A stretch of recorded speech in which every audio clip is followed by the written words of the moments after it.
Before we get today's video started, be sure to hit that subscribe button to stay in the know on Texas Tech men's basketball all year long on your one-stop shop for everything Texas Tech men's basketball. Whether that's the latest analysis or the latest highlights, we've got you covered right here on the Back to 12 podcast channel. All right, let's talk about this Maui Invitational for the Red Raiders as, well, it didn't go according to plan. Let's just be honest about it. You win only one game against a lowly, just bad Louisville team where you hold them to less than 40 points.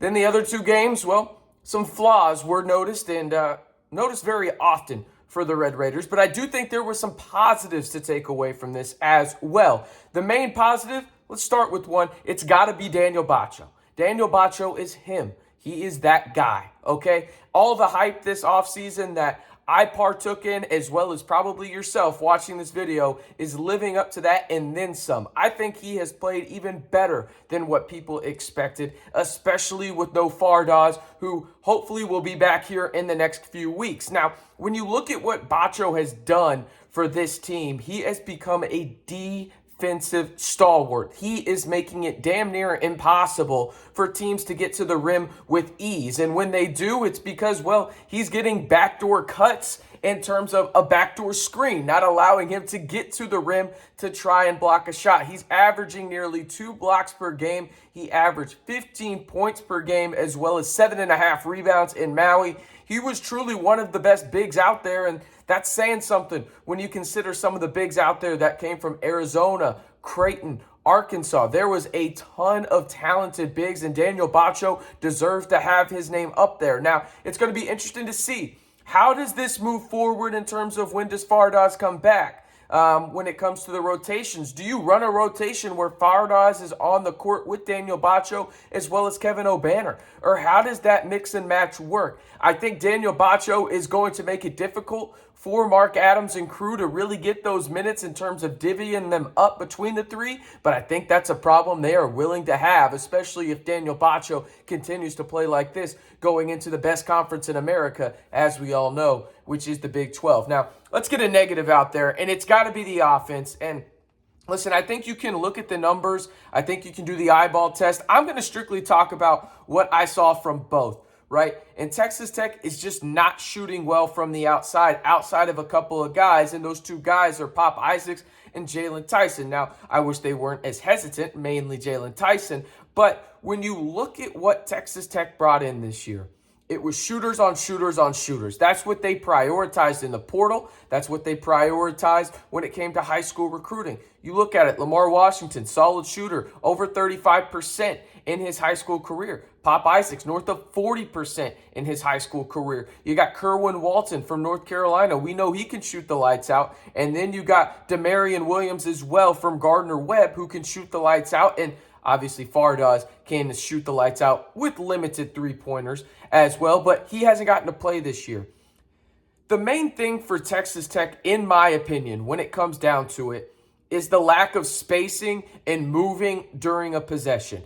And what I mean by that is they've reverted back to that last 10 seconds of the shot clock, go save me, Davion, or go save me, Pop, whoever the ball handler is at that given time. And that was something that this offense needed to steer away from. We're seeing it a little bit too much against these teams like Creighton and Ohio State, right? You got to have more ball movement. And what I mean is off-ball movement on the baseline. You're just not seeing a lot of it. You're just seeing multiple guys standing in the corner and maybe moving up to the arc, but that's it. We need to see more movement backdoor screen-wise. This opens up so many things. I love the pick and rolls, but when you have the pick and roll and nobody moving on the outside perimeter and you're playing 4 out, 1 in, you're not going to have anything happen. You're just not. Right? So that's one thing I want to see is if Daniel Batcho comes up or if Kevin Obanor comes up for the pick and roll, I need to see a backdoor cut from one of those guys like Kerwin Walton or Demarion Williams or whoever is out there, Jaylon Tyson, because you need to get more space for those guys, especially when you have Kevin Obanor coming up on the pick and roll, and defenses have to respect him in terms of actually not rolling to the basket. Instead, it's a pick and pop situation where he pops back, and hey, you just give the ball up and let him shoot a three, right? There's so many offensive talented players on this team. It is mind-boggling at times why they become so stagnant. And I think it's really just because, hey, you know Pop and Devion can bail you out. Like, I get it. They're two talented guards. They do a lot of things really, really well. And when Texas Tech desperately needed a basket in Maui, where did they go? They went to Pop and they went to Devion. And sometimes it worked out, but you can't continuously have this if you want to be a good offense, especially when your defense, I thought, actually played pretty damn well outside of letting Suing from Ohio State have the best game of his career in college basketball. Now, I ask you, give me the positive from Maui down in the comments. I feel like I'm going to be seeing a lot of Daniel Batchos, but let me know down in the comment what was your biggest takeaway in terms of a positive from the Maui Invitational for the Red Raiders. Now, I want to talk a little bit more about the offense in terms of the size, but I think it goes to the defense as well. And I talked about how Texas Tech wanted to bring in a lot more shooters. They compromised that a little bit with taking a little bit less size. Obviously, last year you had guys with a lot of length, Adonis Arms and others, that you had a lot of shiftability in terms of the defensive side. You have that great defense still. I think there's going to be a step down in terms of being that just ferocious all the time. You can switch anything defense because you took a little bit on the offensive side, at least wanted to have a step up. The thing for me defensively for Texas Tech is there was a lot of times where it felt like they were asking Daniel Batcho to save them. And there was a lot of lackluster communication when it came to those guys cutting that back door, whether that was against Creighton or Ohio State. They had a lot of guys get to the middle of the floor. Listen, you play the no-middle defense. If you get to the middle of the floor, that's an advantage for the offense, okay? And we saw that against Ohio State, and we saw that at times against Creighton too.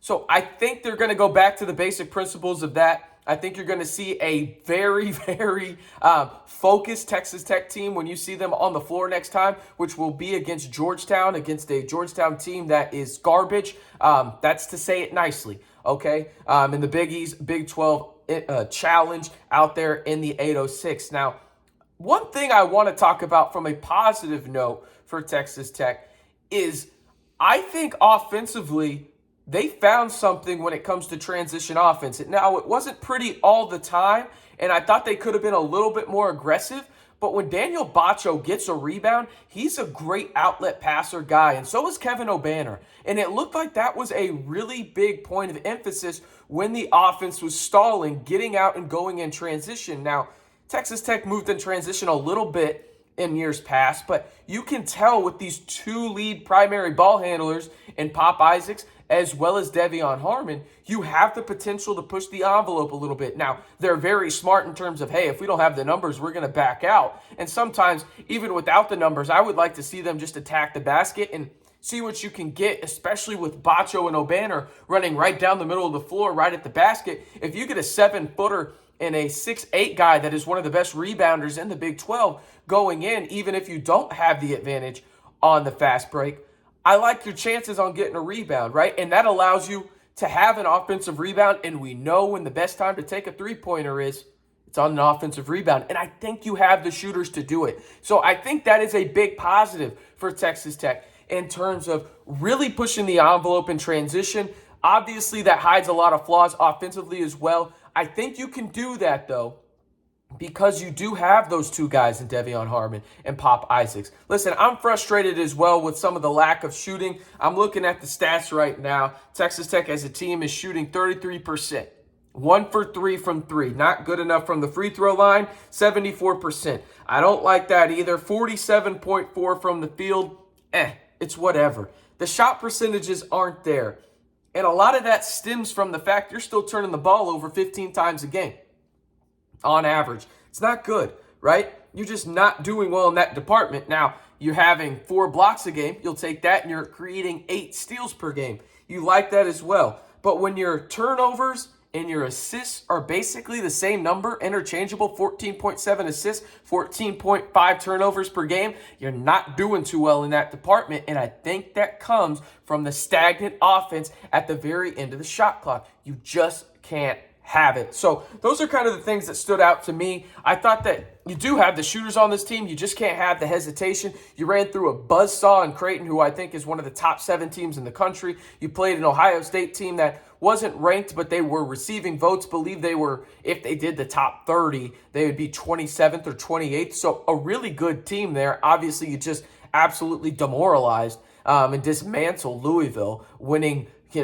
by 30 plus points. But I think there are some positives to take away, but don't get it twisted. These negatives that I talked about in this video, they're going to address it. Obviously, you can't address size when it comes down to it if you're Mark Adams and crew, but you can address the defensive communication and allowing Daniel Batcho to be in a situation to help you when things go wrong, as well as Kevin O'Banner as well, who I thought had a pretty solid tournament after it looked like he was just a little bit slow against Creighton, but came on strong shooting the ball wise for the most part in Maui. Now, again, I asked for the positive early in the video. Let me know the negative. What are you most concerned about in Texas Tech men's basketball? Is it the shooting? Is it the offense? Is it the lack of that length on the defensive end? Is it the lack of transition offense and capitalizing off those turnovers? And I heard some of y'all say second chance baskets.